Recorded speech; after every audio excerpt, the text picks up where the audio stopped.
পৃথিবীর সবচেয়ে বড় এবং স্থলপ্রাণী হাতি। ওজন 4 থেকে 6 টন পর্যন্ত। কিন্তু প্রশ্ন হল, এত বিশাল শরীর নিয়ে যদি হাতি পানিতে নামে তাহলে কি সে ডুবে যাবে নাকি অবলীলায় সাঁতার কাটতে পারবে? আজকের ভিডিওতে জানব হাতির পানির রহস্য। একটি পূর্ণবয়স্ক আফ্রিকান হাতির ওজন হতে পারে একটি ছোট ট্রাকের সমান। তাই অনেকেই মনে করেন পানিতে নামলেই হাতি সোজা তলিয়ে যাবে। কিন্তু বাস্তবতা পুরো উল্টো।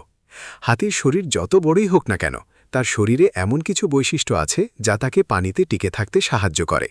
হাতির শরীরে চর্বি ও ফুসফুসের কারণে ভাসমান ক্ষমতা তৈরি হয়।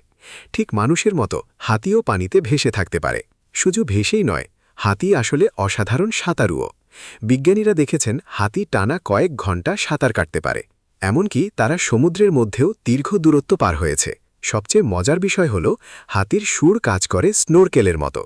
অর্থাৎ পুরো শরীর পানির নিচে থাকলেও শুঁড় ওপরে দেখে সহজেই শ্বাস নিতে পারে। তাই গভীর পানিতেও হাতি সহজে টিকে থাকতে পারে।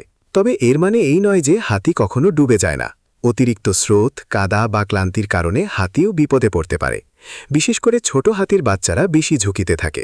তাই হাতির দল সাধারণত একসাথে নদী পার হয়, যাতে বড় হাতিরা ছোটদের রক্ষা করতে পারে। তাহলে উত্তর হল, পানিতে নামলেই হাতি ডুবে যায় না, বরং হাতি খুব ভালো সাঁতার কাটতে পারে। আর তার শুঁড় তাকে পানির নিচেও শ্বাস নিতে সাহায্য করে। প্রকৃতির এই বিশাল প্রাণী সত্যিই অবিশ্বাস্য। ভিডিওটি ভালো লাগলে লাইক দিন, আর এমন অদ্ভুত ও মজার তথ্য জানতে সাবস্ক্রাইব করুন।